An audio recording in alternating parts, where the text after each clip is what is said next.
Walt Disney World is by no means the roller coaster capital of the world, okay? It's not even the roller coaster capital of Florida, for that matter. It's not even the roller coaster capital of Orlando, for that matter. But what its coasters lack in elite elements and thrills, they often make up for in incredible theming and elaborate story. One thing you can say about all the coasters on property is that they really do vary wildly in style and execution. And that makes a roller coaster enthusiast's visit to Walt Disney World an exciting masterclass in conceptual design.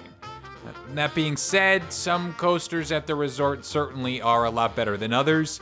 You've got 8 in total, with everything from absolute classics to downright duds. So today, we're here to rank every single roller coaster at Walt Disney World.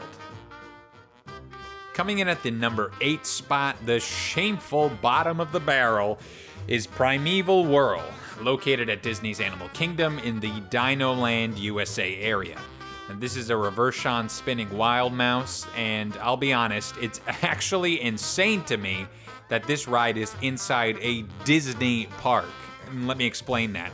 Among Disney loyalists, Dino Land USA is already one of the most hated areas in any of the parks due to its lackluster theming and cheap carnival-style presentation.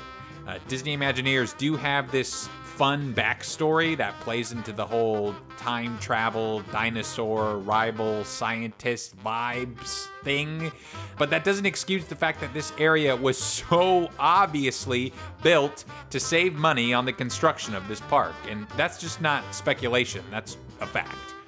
This is the same park that nowadays has Pandora for the world of Avatar, which is one of the most breathtaking and inspired architectural designs you'll ever see in a theme park. And then just a couple steps away, you have this thing, which honestly looks worse than a lot of traveling state fairs and carnivals. And again, I'm not exaggerating. As for the ride itself, it's not horrible. It spins, kinda. But I mean, look at this design. I mean, look at it. If you told me this was a picture of Six Flags New Orleans, I'd be like, yup, looks about right. When I said a trip to Disney is a masterclass on design, this is the obligatory do not ever do this example that they give to students. All that being said, if you like spinning wild mouse, I guess there are worse models out there. But to me, this is really the only ride on the list that I think Disney should just straight up demolish. It's rough, it hurts to look at, it smells bad. There's already a superior dinosaur time travel themed family ride like 50 feet away. Come on, Disney! They could build a dinosaur-themed Starbucks here for all I care, and I honestly think it would be an improvement. Actually, a dinosaur-themed Starbucks sounds cool. Disney, call me if you're interested. At number 7, we need to travel back across the resort to Magic Kingdom's Storybook Circus for the Barnstormer. This is a Vekoma Junior coaster, the first Vekoma on this list, but don't worry, you'll notice a trend here pretty soon. And this is the obligatory kiddie coaster in the park. The nice thing about Barnstormer is that it has a classic Disney theme. It features Goofy, the OG, the original Goof. And he's actually working double time as the Great Goofini, which is just, perfect. At the end of the day, this, again, is just a typical Vekoma Junior. The ride is great if you like slow turns and more turns and child-sized legroom, but it does accommodate 2 trains, which is pretty awesome for busy days at the park. Usually kiddie coasters end up getting monstrous lines on busy days because they have 1 train ops, and they're the only thrill ride in the park for little ones, but Barnstormer usually avoids that. Right now, this is also one of the best places in the park to see construction on the new Tron Light Cycle run, so you can go and grab this kiddie credit and dream about riding that delicious new credit while you wait in line. I do wish you got more than 1 lap on this thing because it does feel really short, but at the same time, I get it. Look, this is Disney World. This is one of the busiest parks in the world. I'm surprised you actually even get a full circuit on this, and that Disney doesn't just kick you off halfway through and have people parachute down from the Skyliner to ride the second half. If I had to review this ride in 2 words, I'd say great Goofini, because Yeah, that name is awesome. In the number 6 spot, we're staying at Magic Kingdom and heading over to Fantasyland for Seven Dwarves Mine Train. If you've ever visited Magic Kingdom, you'd know that this ride is consistently the longest line in the park, regularly showing a wait time of over 2 hours, even 6 years after its initial debut. And with those kind of waits, you might expect a really top-tier attraction. And nope, not this ride. This is a custom Vekoma family coaster, and there are really 2 notable things about this ride. The first is that the trains feature the world's first swinging cars. The second thing is that the roller coaster part kinda sucks. Notice I say roller coaster part because this ride is sort of a hybrid dark ride / coaster, and far and away the best part of the ride is the dark ride part. Inside you have these fantastic animatronic dwarves that are animated literally to perfection. And you've got the bangin' soundtrack of Hi-Ho to fill your ears as you marvel at the design of this interior section. I mean, it looks great. There are so many colors, so many great design choices. It honestly makes me wish the rest of the ride were just different scenes from Snow White with the same technology on these dwarves used throughout. It'd be awesome. It'd be a great dark ride. But no. Instead, we get bank turn after bank turn after bank turn. And those swinging cars I mentioned, they don't really do anything themselves during those turns. The only way to get the cars to swing is to use your own force. But even then, unless you're in a group of 4, you'll be sharing a car with someone else, which means you run the risk of pissing off the people you're riding with just to get the coaster to do something. Now, this is one of the smoothest coasters I've ever ridden, and I know this is gonna sound bizarre, but it's actually so smooth that it takes away any of the thrill. You kind of just glide over all of the turns, and then it's over. So yeah, this ride has a lot of technical wizardry to admire, but the coaster bones are shallow, and it makes me grumpy and sleepy and not happy. Not this guy, the angry one. Rolling into number 5, we have Slinky Dog Dash in Toy Story Land at Hollywood Studios. Every coaster from here on out on this list I would consider a good ride, and Slinky Dog Dash is one of those coasters that I shouldn't really love, but I do anyway. First off, it's got Slinky Dog. He's a dog, he's a toy. What's not to love? The theming in this area in general, it's super immersive, and it's Toy Story. I love Toy Story. I grew up on Toy Story. And seeing these characters come to life is gonna be a treat no matter what the ride itself is like. Thankfully, I think the ride itself is pretty good for what it is, and that's something meant for families. This is not a Vekoma, it's a Mack Rides multi-launch coaster, whoa. Although launch is a strong term, it's more like a gradual push coaster. Either way, if you ride this thing, you wanna make sure you're towards the back of the train, because if you're right at the front, you get Slinky's giant dog toy dome in the way, and it makes it hard to see. The ride goes through an enlarged version of Andy's backyard, and throughout the layout, you come across some cool recreations of toy boxes and figurines that make the entire aesthetic really pleasant, really nostalgic. The second launch also helps extend the ride time on this, which is a nice touch considering how long the line for this coaster gets. As for the layout itself, sure, there's no big drops, there's no massive airtime hills, but it does stay pretty low to the ground, and it actually gives off a pretty good sensation of speed as you twist through the surroundings. And just when you get to the end of the ride and you think you might be disappointed, boom, they hit you with Wheezy. That's right, they got Wheezy on this thing. Not that Wheezy, this Wheezy, singing You Got a Friend in Me. I mean, how can you not like this ride? Look, I'd recommend Slinky Dog Dash as a superb option for first coaster for a lot of people, especially younger kids. And if you're a Toy Story fan like me, I'd call it essential. Onwards and upwards to number 4, and we gotta head over to Tomorrowland at the Magic Kingdom for Space Mountain. And look, it physically hurts me to put this ride in the middle of the list because this is an absolute certified Theme Park Blitz approved classic coaster. I mean, everything about this ride is genuinely iconic. The show building, the soundtrack, the queue area with those windows that make you feel like you have a concussion.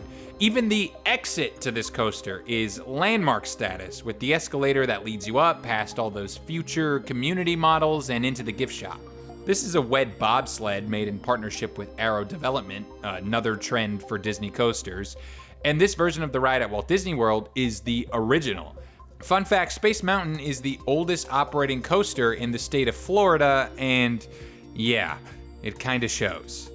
In traditional old school Arrow fashion, this ride is a little rattly, a little jerky, a little janky, a little cranky, which just means that as time has gone on, the ride hasn't held up to the standard of some of the other modern coasters on this list. Don't get me wrong, this ride is still an absolute blast. Because it takes place indoors and in the dark, you feel like you're going way, way faster than you actually are. And I'm a pretty large person, I've got some dimension to me, and something about the darkness on this ride specifically makes me feel like my limbs are in danger of being hacked off at any moment, which is awesome.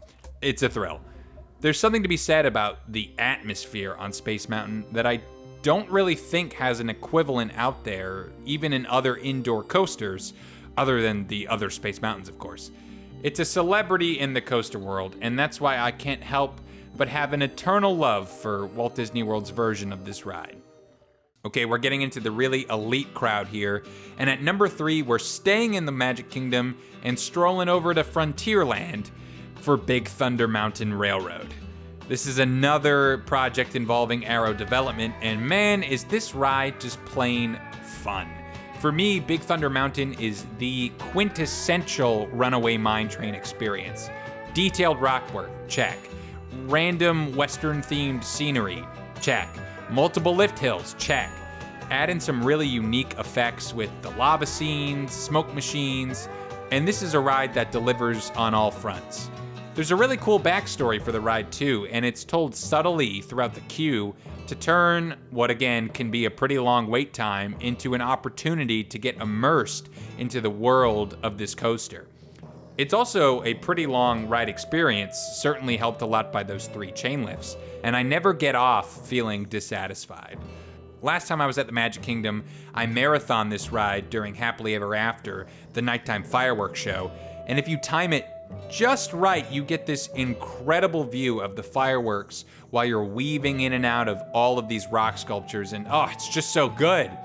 Now, the coaster itself definitely doesn't do anything that's gonna leave you speechless, unless you're a really big fan of this goat, which, hey, I get it, that's a sick goat. The 1-2 punch of riding Splash Mountain followed by this ride is the premier combo in the park, in my opinion. Again, this isn't really the most thrilling ride, but to me, a mine train is much more about the experience than the individual elements in the layout, and Big Thunder Mountain is that complete experience. Moving on to number 2, we need to head back to Hollywood Studios for Rockin' Roller Coaster, a Vekoma indoor launch coaster. I think this is pretty much undeniably the most intense coaster on the property, and maybe even the most intense ride in general. Finished in 1999, this ride was the first inverting Disney ride ever, which is kind of crazy to think about that it took them that long. Now I have to start this off by saying something potentially controversial, so put up the warning signs, which is, I don't really like Aerosmith. Which means I'm not crazy about the overall theme on this ride. Steven Tyler, to me, inspires a fear of plastic surgery more than anything else. I think in modern terms, this is definitely one of the biggest boomer rides in the park. I mean, this is definitely the ride most geared towards dads. Shout out to you, you're not forgotten. That being said, the onboard audio throughout the layout is awesome, and this is one of the few amusement rides that are quote-unquote music-themed that actually nail the music part. And the launch area theming for this is also really cool. The Imagineers totally deliver on that steamy back alley action I didn't even know I was craving.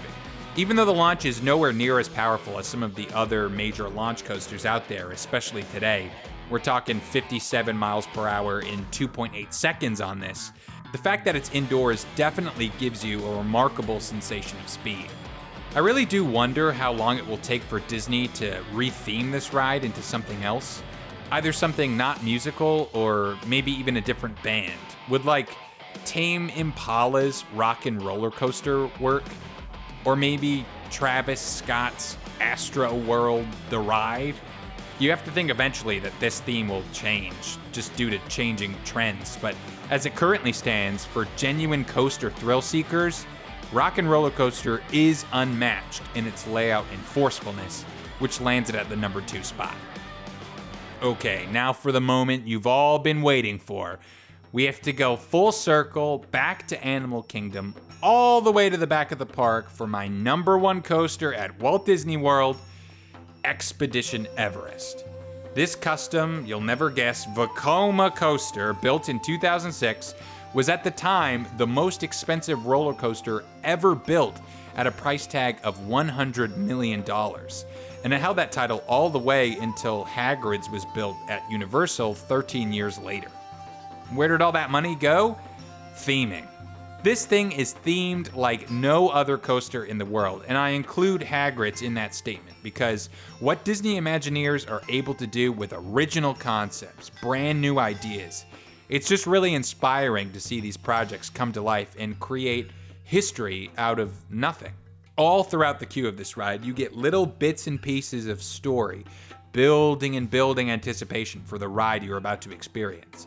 And the ride system itself is just really awesome. This coaster is a fantastic first-time ride because it's full of what I would characterize as twists. Yeah, this roller coaster has plot twists, so spoiler alert for a roller coaster, I guess. You start out with this scenic little stroll through a village, you climb up the mountain, you get to a piece of track and wait a minute, oh no, it's been destroyed, but by what? Then the train starts to move backwards through a switch track, and again, during your first ride, this is kind of the anything can happen moment where all your expectations suddenly go out the window. After that, there's some fun interactions with the Yeti Shadow and a pretty tame but still enjoyable drop. There's an unfortunately partly broken animatronic that is now somewhat affectionately known as Disco Yeti due to the strobe effect they installed to make it feel like it's moving. And then after all that, there's a legitimately forceful helix that always catches me by surprise. I mean, this thing is intense. This coaster has so much going for it in so many departments. Again, like a lot of the coasters towards the top of this list, it is a complete and self-contained experience. And the mountain itself that holds this ride stands on its own as this majestic and awe-inspiring landmark for the park. It also hides a lot of the layout from the ground. So again, you don't really have the ability as you approach the coaster to know what's gonna happen. And that really aids the whole mystery element to the Yeti, to the adventure. I haven't ridden a lot of the newer non-US Vekomas, so my opinion may not be full-formed. But as it stands right now, this is my favorite Vekoma coaster out there. And yes, in my opinion, this is the best roller coaster in all of Walt Disney World. If you haven't made it out to Animal Kingdom and to this ride before, I think it earns a well-deserved spot on any enthusiast's bucket list. So there you have it. We've successfully ranked every single coaster at Walt Disney World. Let me know what you think in the comments. How is your list different? Is Primeval Whirl secretly an absolute banger and I'm just an idiot? Let me know. Is Slinky Dog Dash the spiritual successor to Millennium Force? I'd love to see you make that argument. And if you haven't, make sure to like this video and subscribe to the channel for more Walt Disney World and other theme park content. I'm Adam with Theme Park Blitz, and I'll see you in our next video.